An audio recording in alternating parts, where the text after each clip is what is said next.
started. I would say to Calgarians, this is the most important city election you're going to face, so please get out to vote. Mayoral candidates among those casting ballots, with advanced voting underway across Calgary, and the lineups were lengthy on day one. Nearly 14,500 turned out to mark their ballots. Joining us now, Calgary mayoral candidate Jeff Davison. Mr. Davison, good to see you, sir. Appreciate your time this evening. Good to see you as well. All right, were you among those casting an early ballot? No, I'm out on election day. I'll be voting on October 20th. Okay, let's pick up on a point there from one of your competitors off the top. What do you feel makes this the most important civic election Calgarians are going to face, and thus prompting you to make a second run at the mayor's chair? You know, the interesting thing is whether we talk about public safety, affordability, or infrastructure, City Council has failed. And I think that is the biggest thing that people are going to consider in this election. But more importantly than that, it's all going to be about who do you trust?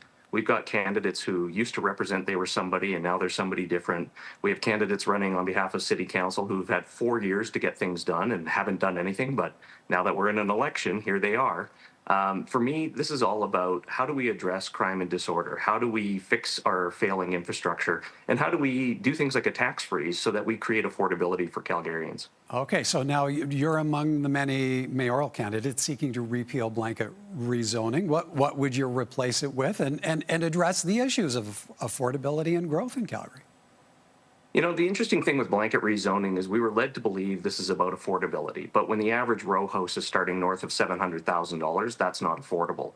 And for Calgary, where we're really growing by about 70,000 people every year, building 4 units at a time is simply not going to keep up with demand. I look to work I did as a city councillor. As a former city councillor, I looked at 3 new districts within existing districts. All of them will add about 55,000 residents to the west side. All of them have mixed use, mixed product type. We have amenities built in, park spaces, the types of communities that people are looking to buy into. You know, we can't grow tax base and keep up with growth if we're not simply looking at larger projects to develop. Building 4 units at a time and simply having neighbors fighting over parking with one another is not the goal. Featuring prominently in your platform for your tax freeze, what would have to happen to make that a reality? How deep would the cuts need to be to municipal government? You know, I think a lot of my competitors are going to say that means cuts. It absolutely does not mean cuts. It actually means reinvesting in core services and getting out of some of the pet projects. And so things like we'll pause the $45 million council has allocated for new bike lanes. I think what we'll do is reallocate that more to things like roads and other infrastructure that, you know, in Calgary right now, when the water has failed us and when 40% of our roads are now in disrepair, we need to focus on the basics before we start building additional amenities.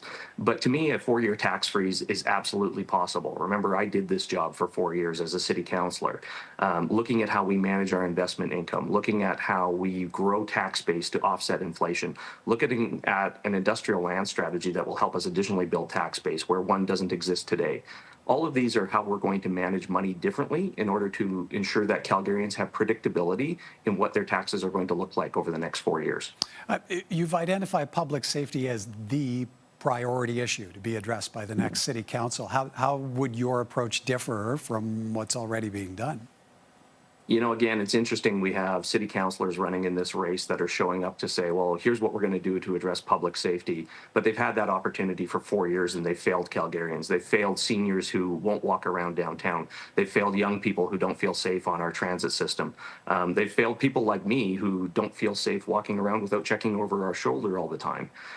You know, the idea here is really we've got to get everybody together and agree we have a simple problem that we have to solve. And it's a collective problem. And so that's going to take all the orders of government working together. That's going to take our policing agencies, all of our community and social agencies that we have to sit down at the table and say, how do we collectively solve this? Agree that we have the same problem and then work within our own lanes to solve the problem for everyone. Because I think this is a national problem that we're seeing in all of our major cities. The difference, I think, between Calgary and everyone else is being an entrepreneurial spirit city, being a city that gets things done. I actually think we have an opportunity to put a pilot program in place that will help North America solve public disorder. How much would you have to lean on the provincial government to accomplish that? Well, I mean, again, I think this council has had a failure to build partnership, right? And when it comes to mental health and addiction, that is the purview of the province. I work in healthcare right now, and I can tell you that's not the city's responsibility. But probably 90% of the problem we have on the streets right now relates to mental health and addiction challenges. And so, we'll work with the provincial government on how we're going to police. We'll work with the federal government on how we're going to create bail reform and ensure that criminals who are arrested are staying off the streets and not continuing to prey on those victims that they often seek the next day once they're let back out. And then it's really, working with the provincial government on, how they plan to deal with the mental health and addiction challenges that we're seeing, which may include recovery centers. What approach would you take to navigating new relations with the Smith government, relations under a city council led by yourself? Well, to me, look, in business, you learn that you don't always have to like your partner, but you do have to find the common ground and get things done together. And I actually look forward to building new relationships, both with the provincial government and the federal government. At the end of the day, we need a better deal for Calgarians, and that's absolutely what I'm here to fight for. Now, you're running as an independent, yet you've also received an endorsement from ABC, a Better Calgary party. Concerned at all about what that might say to voters on how you would lead the next city council forward?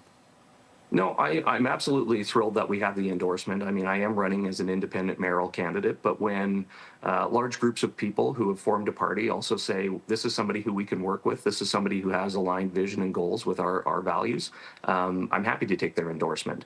But I continue to say we're going to elect people from all different walks of life. My job as mayor is to simply put, bring everybody together, find the common ground, and get it done. And that starts by City Council delivering a strategic plan to Calgarians over what the next 4 years is going to look like. There should be no surprises in what we're going to do going forward.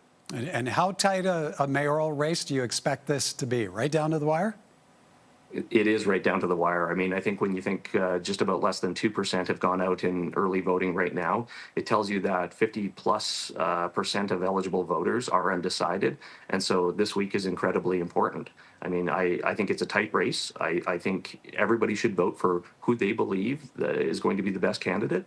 But I ask Calgarians to think about one thing. Who do you trust and who has a reputation of getting things done? And that's going to matter in terms of how we set up the next 4 years and, frankly, potentially the next decade here in Calgary. All right. We'll have to leave it there. Appreciate your time this evening, Mr. Davison. Good to speak with you. Thank you. Thank you so much.